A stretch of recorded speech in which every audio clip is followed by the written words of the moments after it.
Smart money में जितने भी चार्ट रीडिंग के इंपॉर्टेंट कॉन्सेप्ट हैं उनमें से लिक्विडिटी सबसे इंपॉर्टेंट है। अगर आपको चार्ट पर लिक्विडिटी को ढूंढना आ गया तो आपको प्रॉफिटेबल बनने से कोई नहीं रोक सकता। इसीलिए आज के वीडियो में हम चार्ट पर आप लिक्विडिटी को किस तरह ढूंढ सकते हैं इसे डिटेल में समझेंगे। बहुत से ट्रेडर ऐसे हैं जिनके मन में लिक्विडिटी को लेकर कई सवाल होते हैं। उनमें से सबसे महत्वपूर्ण सवाल होता है कि आखिर लिक्विडिटी किसे कहते हैं या फिर लिक्विडिटी को चार्ट पर किस प्रकार से ढूंढना है। इसे जानने से पहले हमें लिक्विडिटी को समझना बहुत जरूरी है। मार्केट में मुख्य रूप से दो तरह के ट्रेडर मौजूद होते हैं।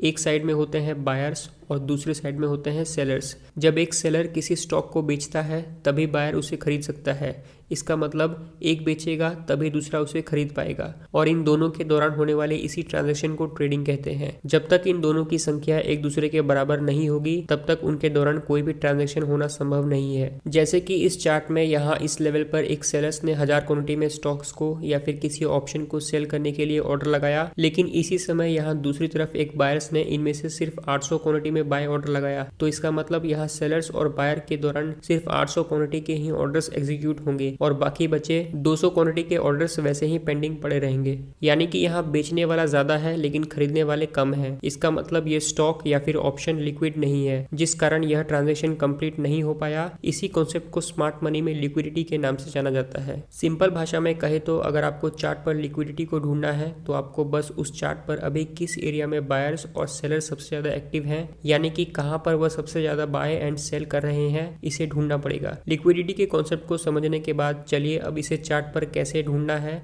और किस तरह इसे खोज निकालना है इसे समझते हैं। किसी भी चार्ट पर अलग अलग जगह पर कई प्रकार से लिक्विडिटी मौजूद होती है, जिसमें से इन प्रमुख 4 चार्ट कंडीशन को हम आज सीखेंगे। तो चलिए सबसे पहले इक्वल हाइज एंड लोस को समझते हैं।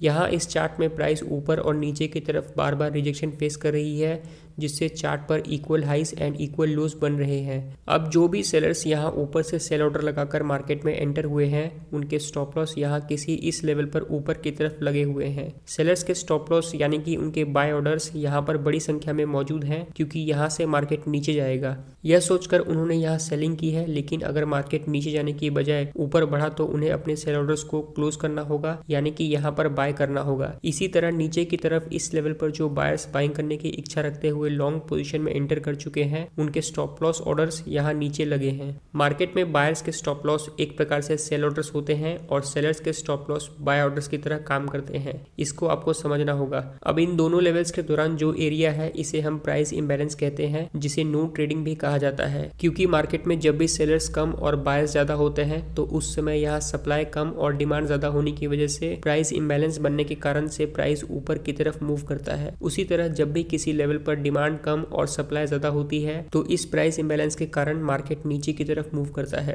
मार्केट की इस बेसिक प्रिंसिपल को आपको हमेशा याद रखना पड़ेगा। इसीलिए अगर आप एक बायर हैं तो आपको हमेशा यहाँ नीचे सस्ते और कम कीमतों पर बाइंग करने पर ध्यान देना होगा और यहाँ बीच में बढ़ी हुई कीमतों पर बाइंग करने से हमेशा बचना होगा। अब इस चार्ट में ऊपर और नीचे सबसे ज्यादा स्टॉप लॉस ऑर्डर लगे होने के कारण यहाँ ऊपर बाई साइड तो यहाँ नीचे सेल साइड लिक्विडिटी बड़ी संख्या में मौजूद है। इसका मतलब अगर मार्केट किसी कारण से इस एरिया के ऊपर निकलता है और कुछ देर तक इस एरिया में सस्टेन करता है या फिर ब्रेकआउट कैंडल की क्लोजिंग इस एरिया के ऊपर होती है तो यहाँ बाय साइड लिक्विडिटी होने की वजह से एक स्ट्रॉन्ग बुलिश मूव आने की संभावना नीचे के मुकाबले सबसे ज्यादा है। लेकिन बहुत बार प्राइस इस लिक्विडिटी को स्वीप करने के बाद ऊपर जाने की बजाय तेजी से नीचे चली जाती है। इसीलिए इस एरिया में आने वाले ब्रेकआउट पर सबसे ज्यादा स्टॉप लॉस हंटिंग की जाती है। इसी वजह से जब भी किसी हाई लिक्विडिटी एरिया में प्राइस आती है तो उस समय ट्रेड में एंट्री करने की जल्दबाजी नहीं करनी चाहिए, क्योंकि इस एरिया में इंस्टीट्यूशनल ट्रेडर एक रिटेल ट्रेडर की साइकोलॉजी के साथ खेलकर उन्हें फेक ब्रेकआउट दिखाकर अपने जाल में फंसाती है। चलिए अब अगली चार्ट कंडीशन को समझते हैं। इस चार्ट में प्राइस लगातार ऊपर से नीचे गिरते हुए हायर लो और लोअर लो बना रही है। अब यहाँ मार्केट लगातार नीचे जा रही है, इसका मतलब यहाँ प्राइस बियरिश ट्रेंड शो कर रहा है। अब अज्यूम कीजिए आप एक रिटेल सेलर है जिसने यहाँ शॉर्ट सेल किया है, तो आप अपना स्टॉप लॉस यहाँ इस लेवल के आसपास लगाएंगे। अब क्योंकि मार्केट आपकी ट्रेड के डायरेक्शन में नीचे जा रही है, इसीलिए आप अपने ट्रेड को यहाँ होल्ड करते हुए अपने स्टॉप लॉस को हर एक स्विंग हाई के ऊपर धीरे धीरे प्राइस मूवमेंट के साथ शिफ्ट करते हुए ट्रेलिंग स्टॉप लॉस का इस्तेमाल कर रहे हैं।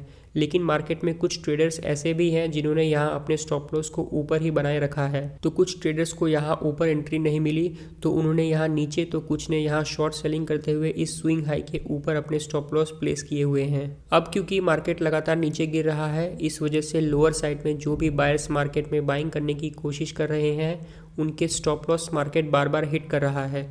इस वजह से यहाँ बायर्स के स्टॉप लॉस बहुत कम संख्या में मौजूद हैं। इसके विपरीत प्राइस के बेरिश मूवमेंट के कारण सेलर्स के स्टॉप लॉस यहाँ बड़ी संख्या में अभी भी एक्टिव है। अब क्योंकि यह सेलर्स के स्टॉप लॉस ऑर्डर है, इसीलिए यह बाय ऑर्डर्स कंसिडर किए जाते हैं। आप इस चार्ट को देखेंगे तो आपको ध्यान में आएगा कि यह ऊपर की तरफ सबसे ज़्यादा सेलर्स के स्टॉप लॉस यानी कि बाइंग साइड की लिक्विडिटी मौजूद है। अब जैसे ही मार्केट और अधिक नीचे जाने की बजाय रिवर्स करते हुए ऊपर निकलकर अपने प्रीवियस स्विंग हाई के ऊपर क्लोज होता है तो यहाँ सभी सेलर्स पैनिक में आ जाते हैं क्योंकि प्राइस अब उनके ट्रेलिंग स्टॉप लॉस एरिया में आ चुकी है। इस कारण वह शॉर्ट सेल करके बनाया हुआ अपना प्रॉफिट कम होता हुआ देखकर अपनी पोजीशन को या तो खुद से एग्जिट करेंगे या फिर स्टॉप लॉस हिट होने की वजह से बाहर निकल जाएंगे, जिससे मार्केट में शॉर्ट कवरिंग होने की वजह से बाइंग प्रेशर बढ़ता है और प्राइस लगातार ऊपर की तरफ निकल जाती है। इस चार्ट में आप स्विंग हाई और लो के साथ साथ ट्रेंड लाइन का भी इस्तेमाल कर सकते हैं। जैसे कि यहाँ मार्केट जैसे ही इस ट्रेंड लाइन को ऊपर की तरफ ब्रेक करता है तो बायर्स इस ब्रेकआउट को देखकर एक्टिव हो जाते हैं और साथ में प्राइस के ट्रेंड लाइन रिजेक्शन को टूटता हुआ देखकर यहाँ सेलर्स पैनिक में आकर अपनी पोजीशन से एग्जिट होते हैं, जिससे मार्केट में बाइंग प्रेशर बढ़ता है। इसीलिए जब भी आप किसी चार्ट को देखते हैं तो उस समय चार्ट पर कैंडलस्टिक को देखकर अब बायर्स और सेलर्स इस समय किस एरिया में सबसे ज्यादा एक्टिव हैं इस बात पर जरूर ध्यान दें, क्योंकि मार्केट को बायर्स और सेलर्स ही चलाते हैं। देखिए, चार्ट ट्रेडिंग करना एक कला है और इस कला में अगर आपको माहिर होना है तो आपको ज़्यादा से ज़्यादा प्रैक्टिस करना पड़ेगा। चलिए अब कुछ एग्जाम्पल को देखते हैं। यह निफ्टी 50 का 5 मिनट टाइम फ्रेम का चार्ट है, जहां मार्केट दिन भर इस तरह से एक रेंज में ट्रेड करता रहता है। मार्केट में लिक्विडिटी मुख्य रूप से दो प्रकार की होती है। Number 1 external liquidity, number 2 internal liquidity.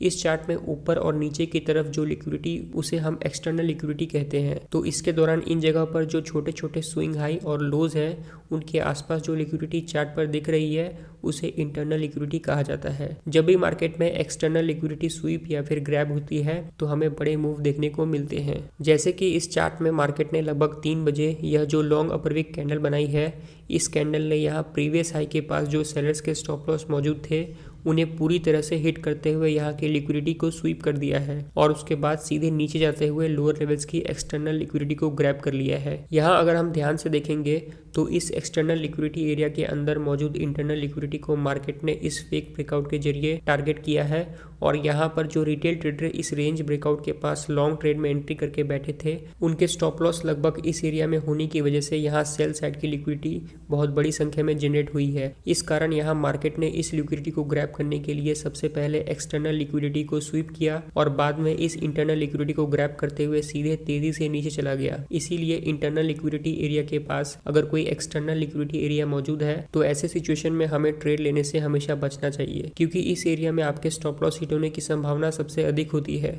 उम्मीद करता हूँ ये वीडियो आपको पसंद आया होगा। पसंद आए तो वीडियो को लाइक कर देना और इस वीडियो से आपको कुछ भी सीखने को मिले, कुछ भी वैल्यू मिले तो वीडियो को शेयर कर देना।